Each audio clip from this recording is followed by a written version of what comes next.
Hey everybody, it's Chris with Pretty Spirits. I'm hopping on to do your reading for the week, and I'm going to be using the second edition in Lush Indigo. So that's the color I've been drawn to today. So if you want to tune in, I'm going to be pulling 3 messages for 3 different groups. The Lush Indigo, if you're curious about any of our second edition decks, all of the colors offer the same messages, but the colorways are different. So I know some people ask, are the messages the same with the different color varieties? And if you want to see all of the 100 cards, all of the phrases, the words that we put on these, we offer a glossary. So if you go to the website under glossaries and spreads, you'll find the complete glossary of all the terms. And then if you need help with laying the cards, because there really isn't a right or wrong way. But some people do ask, like, is there a particular way I should lay my cards to get a particular answer with a certain question? So we give you some ideas to kind of start with on the beginner's journey. And if you create your own from that point forward, yes, learn to trust your own intuition. We're just here to kind of help kickstart your experience. So let's go ahead and get into the reading. Again, I'm using the second edition, Lush Indigo. And I'm going to start off with pulling messages for group number 1. But before I do, I'm going to take a deep breath and tune in. And this is a collective reading for whenever you tune in, even if it's 2 weeks from now, the messages, something about it still should resonate with you on some level, or it will show over time that this message was something for you. So take a deep breath with me.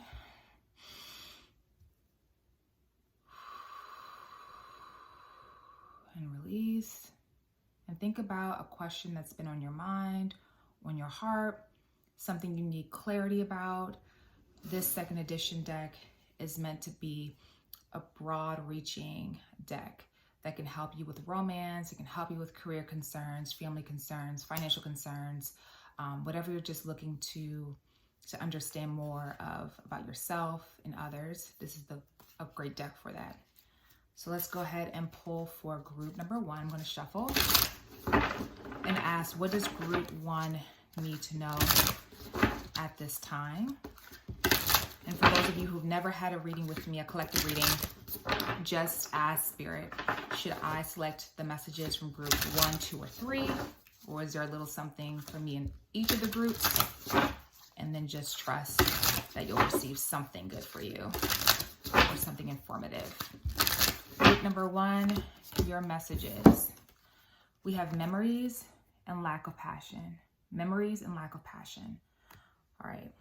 So what I'm feeling from this is some people are too connected or so focused on the past that they're not really seeing the benefits of the present. They're not as connected to maybe a relationship or a job because they're so caught up in how things used to be or how they thought things would be. So they're not focused on looking towards a more, a gratitude perspective or a perspective of just appreciating the lessons that are being shown, because the memories kind of have you so tied up and in a place of nostalgia that you're not really breaking out of. And it makes sense. This time of year is really tricky with people sometimes. You can really be in that place of loneliness or feeling, not as included or not as seen, not as valued, because with things getting darker sooner and just people kind of being in their little bubbles because of the weather, or maybe more connected to their own individual family units because of the holiday season. So maybe friends aren't communicating as openly and as consistently as before when people were out and about. All of these memories and looking to how things once were can make you feel less passionate about a lot, less passionate about making plans or sticking to your own positive habits. And this could turn into self-destructive behavior. So right now for group number 1, it's saying really balance out what you're looking back towards. And sometimes when we look back, we can over glamorize, make it seem so much better than it even was. So it's okay to cherish what once was. It's okay to feel that sense of nostalgia. But once you look and you appreciate and you value that experience, it's time to look forward. It's time to start giving true gratitude to the here and now so that you continue to manifest more of what brought you such joy, more energy, more life, more enthusiasm. You don't want to be one of those people that gets so tied up in how the good old days and that Uncle Rico syndrome where you're just so caught up with the things you could have accomplished or the regrets of the past that it just blinds you. And then now you don't have anything to give. You don't have anything to talk about. And you just start to trail down that spiral of either depression or trying to cope with excessive drinking or drug usage or any other type of overindulgence activity. So take time to get back in step with the universe. And it's really crucial that you find a way to release, whether that's through vlogging or journaling, so you can get out of your head, the movie in your head, and start to ground the energy and, snap back to the present. Let's go ahead and see what message comes through for group number 2. Group number 2, your messages. New career path, family issues. New career path and family issues. Okay. So when we see these two, the messages that come through is right now, there could be pressure that you're placing on yourself when it comes to career due to something around family, due to you wanting to be able to provide more, whether that's because of the pressure of Christmas presents or, wanting to, raise your family into a better space overall. And you're putting all of this pressure on yourself to gain more income or to figure out what career path is best for you. Remember that all things from balance, because if you do it from a place of scarcity or fear or comparing your family life to your friend's family life or what you've seen on Instagram and how they're giving these lavish gifts or creating these lavish experiences for the holidays, and then you're questioning, why can't I give that to my family?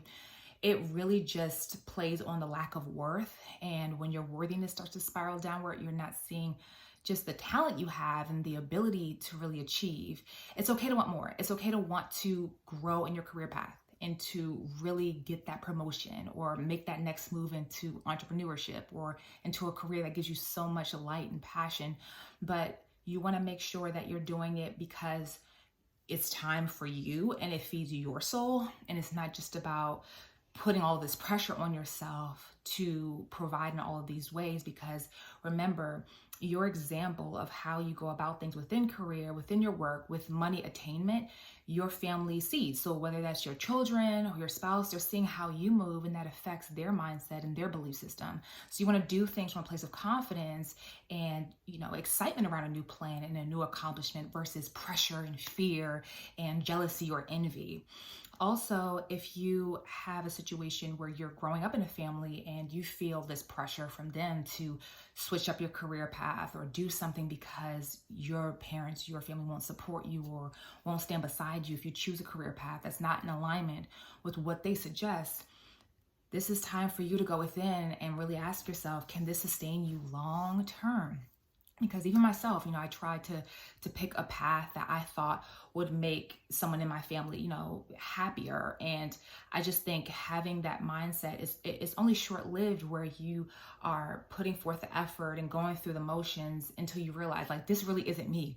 Like, pieces of it may be me, so I can take from it and apply it to a different career. But this path, I'm doing this to please someone else. I'm doing this because I want the validation from someone else. And ultimately, you want that validation. You want your life to be built on your value system and what you care about, what brings you joy and fulfillment. Because when other people are out of the picture, you're going to have to be with you. You're going to have to go to sleep at night. And if you can't, because you're so stressed, because you're picking a career path to make everyone adore you or admire you, and it's for the wrong reasons, I don't feel you'll be a success for long, or you will just crumble in other areas of your life, because maybe you'll go through with it, but you'll be bitter because you don't have enough time to do the things you want, or you won't be as energized to be with friends and to go out and to travel because you're so tied to this career that may make good money, but you don't have the chance to really live. Or, grabbing the first career opportunity be, wanting a change, but you're not really thinking things through. Maybe you're listening to the guidance of a family member trying to steer you this way or that way because they just want you to gain employment for money purposes, but they're not looking at the fact that this really isn't a healthy environment for you. So take everything with a grain of salt when it comes from other people, even if it is family. Of course, you respect them, you value them, but ultimately it has to be about you and you. You have to put you first. So when making a career path change, take time to get balanced. Maybe write a list out. What brings me, most joy? What do I really want to do with my life? How do I really want to add value to the world? And then start to build a plan, a strategy from there. On our website too, we have what we call reality keys, and it's a digital download, and it's a way for you to kind of get organized within your mind when you're looking to change career paths. So you're not just like going out there and just, constantly picking things for money purposes or because it seems good on the surface without digging deeper. And also when people come to me for readings and they ask me for a career reading and they're just saying, tell me what to do. I can't do that. You have to know enough about yourself, have enough self-awareness to understand what brings you like that sense of happiness every day and like how can I monetize that. All right, so let's move on to group number 3. Group number 3, what message is for you today? Group number 3, your cards. We have Via Phone and Fire Ignited. Via Phone and Fire Ignited. So right now, there could be an opportunity that comes your way, and it's, either through, it can be through email, text message, a phone call, all of those things we can check on our phones. So there's something that's coming your way that's going to get that passion restored, that fire lit underneath you, and it's going to, make you want to push things forward. So this is including, negative news. It doesn't necessarily always have to be like a positive call that makes you just want to take a chance, but it could be a rejection. It could be a rejection that comes through that makes you think, you know what, I kind of needed that. I needed that because I ultimately didn't want that long term, whether it was a relationship or a job offer or some, money opportunity that you were trying to link up with. But ultimately it inspires within you a sense of change, a sense of rediscovered purpose. And we want this. We want to have those experiences that jolt us into a plan of action or to look at things from a different perspective. So if you've been waiting for someone to give you a call or to even show you, what you should do next, maybe it's time to start to visualize, having that conversation, having the answer that you want on the other end. That's a good activity, a good imagination activity. Instead of waiting for that call or that email or that text to come through, start to visualize how you want it to play out when that message does come, when that conversation does happen, so you can put forth positive energy towards things. And then remember, if it doesn't happen how you were hoping or desiring or how you were envisioning, it's still in your highest good. It's ultimately in your highest good. But what the mind does is it starts to clear your anxiety through positive visualization. It clears your anxiety, it clears your worry out of the way, so that whatever is meant to really happen to carry you to the next positive place, it is able to happen without your fear or overthinking interfering.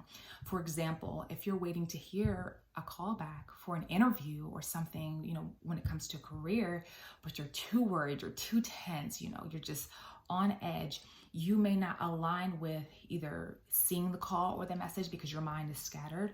Or if you get the call, you may not be your best self, when you're on the phone with them.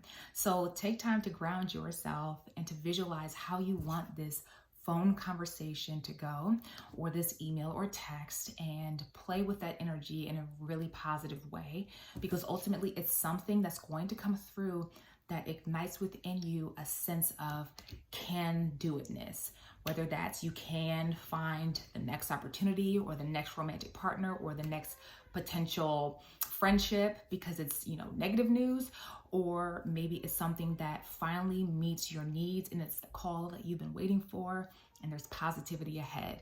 Either way, it's aligning you with a passionate next move. All right. So that's for group number 3. All right. So that's our reading for today. For the collective, again, I was using Lush Indigo in the 2nd edition. If you want to check out this deck, you can visit prettyspirits.com. We have the first edition and second edition Oracle, 100 cards each for our truth decks. All right, so until next time, until next week, thank you guys and happy holidays.